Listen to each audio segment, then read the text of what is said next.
L'homme le plus libre est celui que le monde ne peut ni voir ni comprendre. Il n'est pas caché, il est insaisissable, car il a brisé les chaînes invisibles de l'approbation. Dans le sanctuaire de sa solitude, il forge une existence où ni l'amour, ni la gloire, ni la fortune ne dictent sa vérité. Es-tu prêt à plonger dans le secret qu'Épicure a gravé dans le silence, un secret que la société moderne craint plus que tout? Un homme atteint l'invisibilité lorsqu'il embrasse une paix profonde, une paix qui ne s'achète pas avec des billets, ne s'exhibe pas dans le tumulte des foules et ne se mesure pas au regard d'une femme. C'est une paix qui naît lorsqu'il cesse de mendier la permission d'exister, lorsqu'il refuse de chercher son reflet dans les yeux d'une autre.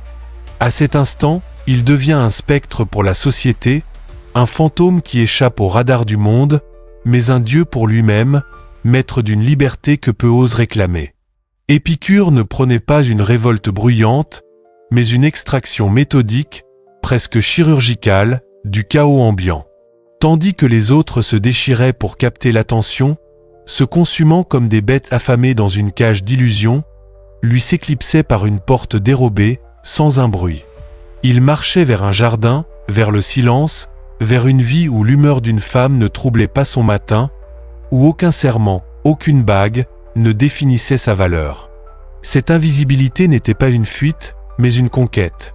Celle d'une autonomie si absolue qu'elle terrifie ceux qui restent enchaînés. Toi, homme moderne, tu te tiens au cœur de ruines invisibles, non pas de pierre ou d'acier, mais de croyances fracturées. Ta masculinité est devenue une devise fluctuante, ta solitude un diagnostic clinique, ta liberté un signal d'alarme.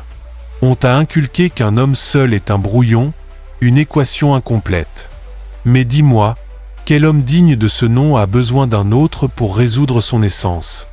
Qui t'a convaincu que ton intégrité se mesure aux courbes d'un corps ou à la chaleur d'un sourire? Cette faim qui te ronge, cette soif insatiable d'approbation, elle n'est pas innée. Elle t'a été enseignée, transmise comme une malédiction héréditaire. L'idée que ton identité s'allume sous le regard d'une femme, que ta grandeur se calcule à la vitesse où tu plies face à ses attentes. Tu appelles cela amour, Épicure, lui, y voyait une folie douce. Car dès que tu attends qu'un autre confirme ton existence, tu as troqué ton âme contre une illusion, un sourire fugace qui s'éteint avec le vent point, mais voici une vérité que les manuels modernes ont effacée. Un homme qui apprend à vivre sans les ovations du monde devient imperméable à la manipulation. Un homme qui se sent chez lui dans le silence ne tremble plus face à la solitude. Et un homme qui s'épanouit dans le célibat est une force indomptable, car il ne peut être ni acheté par des promesses creuses, ni attiré par des mirages éphémères, ni brisé par des refus. Sa paix n'est pas une façade, c'est une forteresse inexpugnable. Épicure ne fuyait pas la vie, il la raffinait. Il sculptait une existence qui ne dépendait ni de la séduction ni du statut social. Il ne rejetait pas les femmes, il refusait simplement de les ériger en idoles. Pour lui, le vrai plaisir ne résidait pas dans une chasse effrénée, mais dans l'absence de tempête intérieure. Le vrai confort n'était pas dans les bras d'une autre, mais dans la fin des tourments inutiles. Et pourtant, te voilà, prosterné devant l'autel de l'affection, priant pour être choisi, sacrifiant ta dignité dans l'espoir qu'un regard suffira à te rendre entier. Tu paies des dîners que tu ne peux te permettre pour des femmes qui ne te respectent pas, tu dis oui quand ton cœur crie non, tu souris alors que ton âme s'effrite, tout cela par peur de ce qu'Épicure chérissait comme un trésor. Être seul avec toi-même. Cette peur du silence, c'est elle qui te paralyse.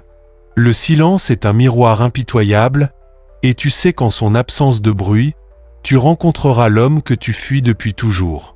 Pas celui qui pose pour les photos, ni celui qui charme lors des rendez-vous, mais celui qui te fixe dans l'obscurité, avec ses questions sans réponse, ses rêves inachevés, son pouvoir encore inexploité. Cette rencontre te terrifie plus que n'importe quel rejet. Mais c'est précisément là, dans ce face-à-face brut, qu'Épicure t'invite à commencer. Il ne te promet pas une vie facile, mais une vie vraie, une vie où ta liberté n'est pas un défaut, mais ta forme la plus pure. L'homme célibataire, s'il est célibataire d'esprit et non juste de statut, n'est pas un brouillon. Il est une rareté, une anomalie magnifique. Il est le dernier à savoir respirer sans mendier l'air des autres. Il ne se demande pas ce qu'il apporte à la table, car il est la table, la chaise, la maison entière où son destin se déploie. Il est l'architecte, le bâtisseur, le maître d'une existence qu'il façonne sans compromis, sans excuse point, mais la plupart des hommes ne parviennent jamais à cet état. Ils restent englués dans un entre-deux, errant dans un désert de désespoir, courant après des mirages qu'ils prennent pour du sens. Ils sortent avec des femmes pour se sentir valides, se marient pour se sentir légitimes, et souffrent sans fin sous le poids d'attentes qu'ils n'étaient pas obligés d'endosser. Tu les reconnais de loin. Ce sont ceux qui murmurent « femme heureuse, vie heureuse », avec des yeux éteints et des sourires crispés.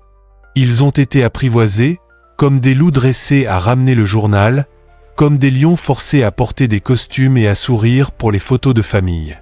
Épicure, face à ces hommes, verserait une larme, non pas pour leur échec, mais pour leur aveuglement. Ils n'ont jamais osé demander pourquoi ils couraient point, et la philosophie d'Épicure devient alors une lame chirurgicale, d'une clarté implacable. Il ne te dit pas d'éviter les femmes, mais d'éviter les troubles inutiles. Et quand l'amour moderne se transforme en un labyrinthe d'exigences émotionnelles, de communication incessante, de surveillance sociale, d'enchevêtrement financier et de chaînes identitaires, comment peux-tu prétendre à la paix si ton estime de toi dépend du thermostat de son approbation? Tu n'es plus un homme, tu es un serviteur dans un palais invisible. Épicure écrivait « La richesse exigée par la nature est limitée et facile à atteindre, mais celle des idéaux vains s'étend à l'infini. Remplace richesse par amour, et tu comprendras pourquoi tant d'hommes sont épuisés. Tu n'es pas fatigué d'être seul, tu es fatigué de mutiler ton âme pour être jugé digne. Tu rétrécis, tu compromets, tu tailles des morceaux de ton caractère pour entrer dans des moules que tu n'as pas choisis. Et le pire, tu crois que ce sacrifice est noble, que c'est une preuve de vertu. Mais en vérité, tu es comme un marin qui jette sa boussole à la mer pour entendre quelqu'un dire « Tu es sur la bonne voie ». Tu es épuisé parce que tu as confié le volant de ta vie à une autre, espérant qu'elle te guidera. Mais Épicure n'a pas seulement refusé cet échange, il l'a dénoncé. Il vivait entouré d'amis proches, dans une simplicité radicale, discutant sous les arbres, cultivant sa nourriture, poursuivant un plaisir qui n'asservissait pas. Le paradoxe est saisissant, il trouvait plus de joie dans le dépouillement que la plupart des hommes n'en trouvent dans l'abondance. Le monde moderne qualifie cela d'étrange, mais peut-être est-ce le monde qui est malade. Alors, je te pose la question, non comme un juge, mais comme un frère. As-tu déjà été vraiment seul avec toi-même, sans chercher à fuir? As-tu déjà préparé ton café en pensant, non pas à qui devrait être à tes côtés, mais à ce qui brûle encore en toi? Si la réponse est non, ta solitude n'est pas seulement ton ennemi, elle est ta dernière chance. Dès que tu cesses de glorifier ta dépendance, tu commences à réclamer ta divinité. Plongeons plus loin, au-delà des slogans réconfortants, au-delà des mensonges doux auxquels tu t'accroches comme à des souvenirs d'enfance, jusqu'au cœur même de pourquoi certains hommes célibataires prospèrent et pourquoi la plupart échouent. Prospérer, dans l'esprit d'Épicure, ce n'est pas survivre avec un sourire plaqué, ni se gaver de dopamine bon marché. C'est une victoire silencieuse contre le chaos intérieur. Mais cette victoire exige une immobilité que peu osent embrasser. On t'a conditionné à t'agiter, à accumuler, à conquérir, mais jamais on ne t'a appris à être, surtout dans l'absence d'une femme. Tu redoutes la solitude parce que tu la confonds avec l'insignifiance. Pourtant, Épicure enseignait qu'un homme qui craint d'être seul craindra tout, et que cette peur est l'architecte de son esclavage. Tu ne choisis pas l'amour, tu choisis d'être choisi. Et c'est là ton premier faux pas. Ce conditionnement commence tôt, dès l'enfance, quand on te félicitait pour ta gentillesse, quand on te récompensait pour ta docilité, quand on t'élevait pour apaiser, servir, maintenir l'harmonie en échange d'une promesse d'affection. Chaque école, chaque dîner familial, chaque film murmurait le même poison. Être désiré, c'est être digne. Tu n'as pas appris à construire un empire, tu as appris à décorer une cage. Mais Épicure a vu au-delà de cette illusion, avec une lucidité qui tranche encore aujourd'hui. Il comprenait que le sommet de l'expérience humaine ne réside pas dans la passion, mais dans la paix.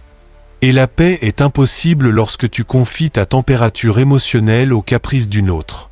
Pour l'homme célibataire, cela signifie que ce que le monde appelle solitude, Épicure l'appelait liberté. Chaque nuit passée seule, chaque week-end avec tes pensées, chaque repas préparé sans spectateur, ce ne sont pas des vides, mais des actes de souveraineté. Soyons réalistes, combien d'hommes en couple aujourd'hui sont véritablement libres? Libres de rêver sans permission, de parler sans censure, de partir sans détruire leur vie?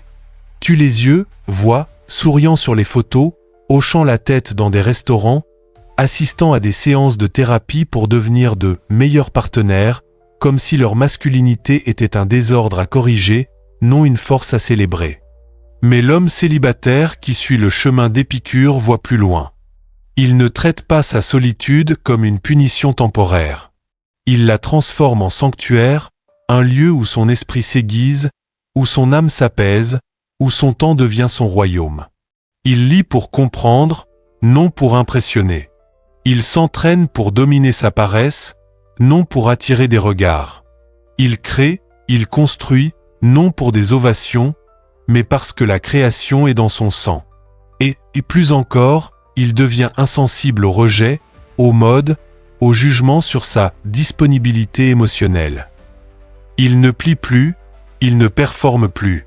En faisant cela, il devient invisible aux yeux superficiels et visible uniquement à ceux qui portent une profondeur rare.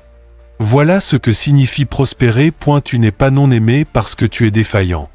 Tu es non aimé parce que le monde moderne récompense la soumission, pas la souveraineté. Ton refus de ramper te rend terrifiant, mais c'est une bonne chose. Sois terrifiant, car le monde n'a pas besoin d'hommes dociles, mais d'hommes souverains.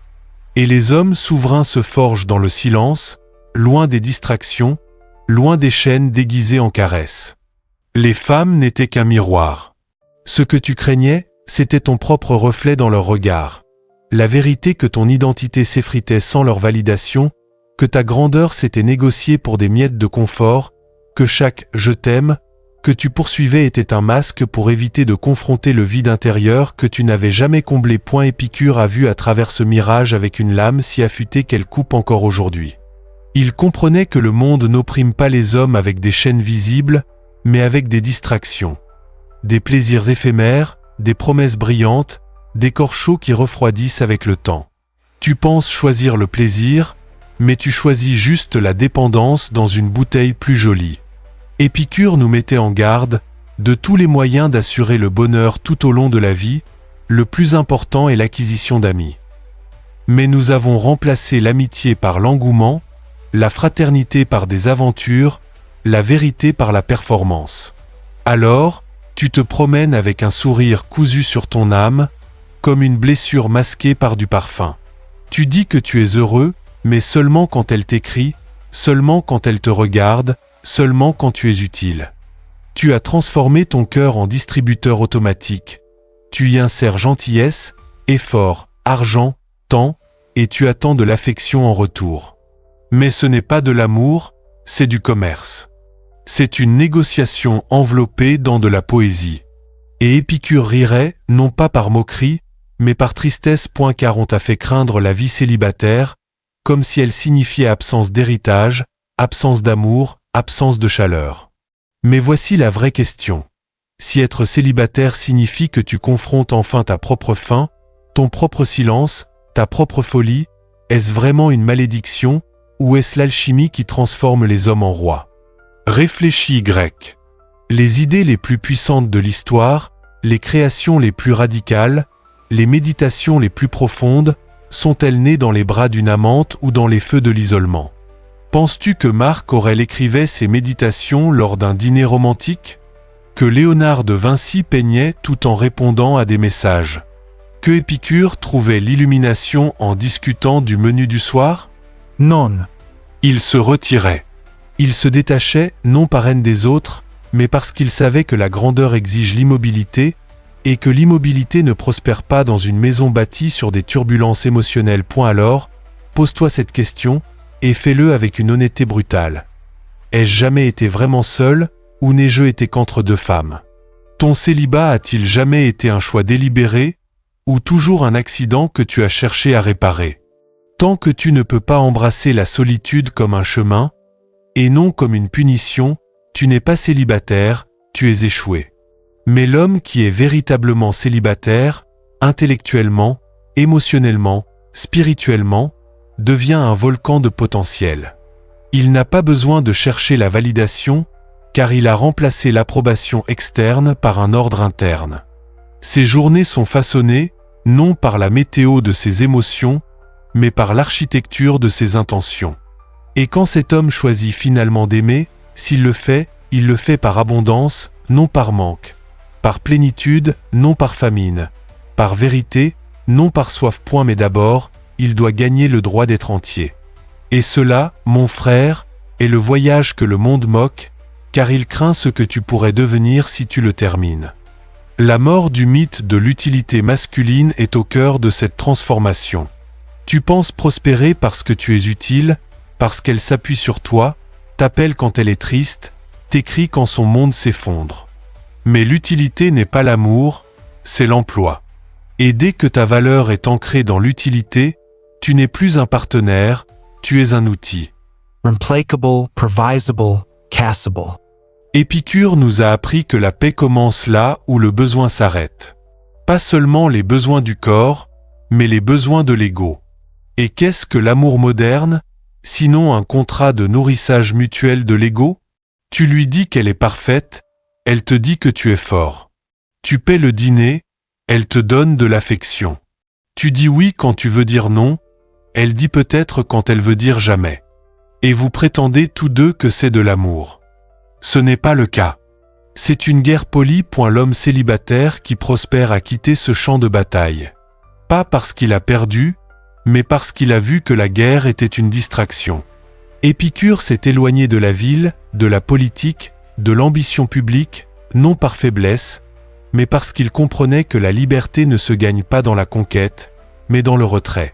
Et ce que tu dois saisir maintenant, c'est ceci. Si ton identité exige un entretien constant par les autres, tu es encore esclave.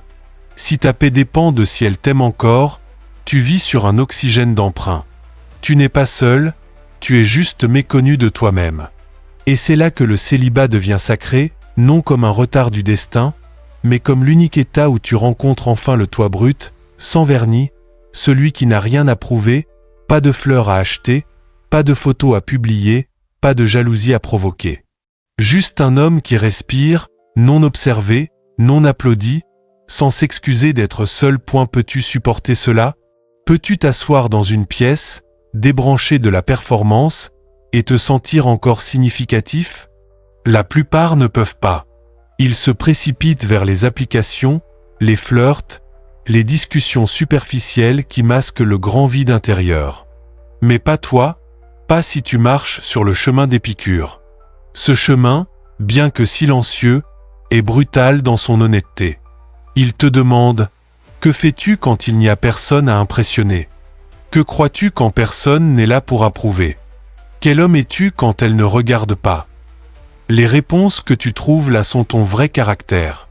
C'est pourquoi Épicure n'a pas construit de temples, mais des jardins. Des lieux calmes, naturels, où la pensée remplace la chasse, où la sagesse remplace le désir, où la profondeur remplace le drame. Ses disciples n'étaient pas des amants en crise, c'étaient des penseurs en communion, des amis, pas des suiveurs, des conversations, pas des confessions. Et voici une seconde vérité qui doit te transpercer. L'homme qui prospère dans le célibat ne s'isole pas, il se raffine. Il ne fuit pas la connexion, il l'élève. Il choisit qui entre dans son espace, non par arrogance, mais par une discipline sacrée. Car lorsque ta paix devient précieuse, tu cesses de la vendre à bas prix. C'est pourquoi tant d'hommes modernes sont fauchés, pas dans leur portefeuille, mais dans leur volonté.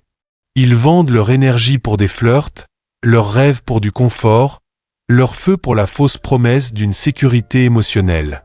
Mais l'homme célibataire qui prospère dépense ses heures comme de l'or, garde son esprit comme une forteresse, plante ses pensées comme des graines et les arrose avec le silence. Avec le temps, Le monde se demande comment il est devenu si intouchable, si sage, si ancré. Mais ils oublient, c'est parce qu'il a eu le courage de marcher seul assez longtemps pour devenir entier. La plupart des hommes iront au tombeau avec des chansons non chantées, des talents inutilisés et un silence non maîtrisé. Pas parce qu'ils étaient faibles, mais parce qu'ils étaient distraits. Distraits par l'idée que l'amour les rachèterait, que l'attention d'une femme restaurerait ce qui fut volé dans l'enfance, que la dévotion à quelqu'un leur donnerait enfin la permission d'être. Mais Épicure les regarderait dans les yeux et demanderait « Qui t'a fait croire que tu étais brisé au départ ?» Le monde te vend la complétion, Épicure te donnait la suffisance. Le monde te dit « Trouve l'élu ». Épicure te dit « Trouve ton centre ». Le monde te donne une liste de symboles de statut de mariage, hypothèque, photos de famille et te défie d'appeler cela un but. Mais Épicure te tend une page blanche et te dit « Écris ce qui compte ». Et la vérité la plus importante sur cette page, tu étais toujours assez, seul. Mais voici où la culpabilité doit frapper. Même après avoir entendu tout cela, beaucoup d'hommes retourneront dans la cage. Ils continueront à chercher le confort avant le caractère, le plaisir avant le principe, l'affection avant l'ascension. Et la tragédie n'est pas seulement personnelle, elle est générationnelle. Les fils verront les pères mendier, les frères imiteront la faiblesse, et toute la lignée oubliera à quoi ressemble le pouvoir. Toi qui lis ceci maintenant, tu as un choix. Tu peux continuer à bâtir ton identité sur ta capacité à servir ses émotions, ou tu peux commencer le travail sacré de devenir inébranlable. Tu peux continuer à demander ce que veulent les femmes, ou tu peux enfin demander ce pourquoi tu as été créé. Pas en théorie, mais en pratique, avec discipline, avec solitude, avec du feu. Car l'homme qui prospère dans le célibat ne rejette pas seulement la romance, il rejette la dépendance. Il refuse de louer son âme pour une chaleur temporaire. Il choisit l'immobilité plutôt que le chaos, l'autonomie plutôt que l'approbation, le respect de soi plutôt que l'auto-effacement. Et ce faisant, il devient ce vers quoi Épicure a toujours pointé. Non pas un moine, pas un séducteur, pas un ermite, mais un homme qui est enfin libre. Et si l'amour vient un jour, qu'il vienne. Pas pour combler un vide, mais pour partager un jardin. Pas pour te sauver, mais pour marcher à tes côtés dans ta complétude. Car ce n'est qu'alors que ce sera réel. Jusque-là, nourris ton esprit, garde ton temps, maîtrise ton silence, et pour l'amour de tout ce qui est sacré, ne t'excuse pas d'être seul. Car dans le royaume d'Épicure, l'homme qui marche seul est celui qui va le plus loin. Mais ce voyage ne s'arrête pas à la compréhension. Il demande du courage, un courage que le monde moderne a tenté d'étouffer sous des couches de distraction. Regarde autour de toi. La société te bombarde de messages qui glorifient la dépendance, qui te promettent le bonheur dans les possessions, dans les relations, dans l'approbation des autres. Chaque écran, chaque publicité, chaque conversation murmure que tu n'es pas assez si tu es seul. Mais Épicure riait de ces illusions. Il savait que le vrai bonheur, le plus durable, ne vient pas de l'extérieur, mais de l'intérieur. Il ne s'agit pas de rejeter le monde, mais de le choisir avec discernement, de ne laisser entrer que ce qui enrichit, que ce qui élève, que ce qui respecte ta souveraineté. Alors, comment commencer? D'abord, fais la paix avec le silence. Éteins les notifications, pose ton téléphone et assieds-toi avec toi-même. Pas pour méditer comme un moine, mais pour écouter. Écoute les pensées que tu as évitées, les désirs que tu as étouffés, les vérités que tu as enfouies sous des couches de compromis. Ce silence, au début, sera inconfortable, peut-être même douloureux. Mais c'est dans ce creuset que tu commenceras à te découvrir. Ensuite, réévalue tes relations, toutes. Pas seulement celles avec les femmes, mais avec tes amis, ta famille, tes collègues. Qui te tire vers le haut? Qui te draine? Qui respecte ton temps, ton énergie, ton essence? Et sois impitoyable, coupe les liens qui te retiennent, non par colère, mais par respect pour ta propre croissance. Épicure ne vivait pas seul, il vivait entouré de ceux qui partageaient sa quête de vérité, pas de ceux qui exigeaient son énergie pour nourrir leur ego. Ensuite, investis en toi. Pas pour impressionner, pas pour séduire, mais pour devenir. Lis des livres qui challengent ton esprit, apprends des compétences qui renforcent ton autonomie, entraîne ton corps pour qu'il soit un allié, pas un fardeau. Chaque effort que tu fais pour toi-même est un dépôt dans la banque de ta souveraineté. Et surtout, redéfinis le plaisir. Le monde te vend des shots de dopamine, like, match, flirt, distraction. Mais Épicure parlait d'un plaisir plus profond, celui qui naît de l'absence de souffrance, de la clarté d'esprit, de la liberté de choisir ta voie sans chaîne. Ce plaisir-là ne s'achète pas, ne se consomme pas. Il se cultive, patiemment, dans le jardin de ta solitude. Quand tu auras fait ce travail, quand tu auras construit cette forteresse intérieure, tu remarqueras quelque chose d'étrange. Le monde commencera à te regarder différemment. Pas parce que tu as changé pour lui plaire, mais parce que tu as cessé de lui demander la permission d'exister. Les femmes superficielles s'éloigneront, incapables de comprendre ta profondeur. Mais celles qui ont de la substance, celles qui cherchent un partenaire, pas un serviteur, seront attirées par ta lumière. Et si tu choisis d'aimer, ce sera un amour d'égal à égal, un amour où tu donnes sans te perdre, où tu partages sans te vider. Mais même sans amour, tu seras entier. Car l'homme célibataire qui prospère n'attend pas d'être sauvé. Il est déjà sauvé. Ce message n'est pas un sermon, c'est un appel. Un appel à te lever, à te regarder dans le miroir, et à réclamer l'homme que tu es censé être. Pas celui que le monde veut, pas celui qu'elle attend, mais celui qui dort en toi, attendant que tu aies le courage de le réveiller. Si ces mots ont ébranlé quelque chose en toi, si elles t'ont fait entrevoir les façons dont tu t'es trahi pour l'illusion d'être désiré, alors agis. Aime, partage, abonne-toi et soutiens cette chaîne en utilisant le lien dans la description, non pour la gloire, mais parce que c'est le type de vérité dont le monde a besoin. Pas des hommes plus doux, pas plus de bruit, mais une force plus silencieuse, une force qui change tout.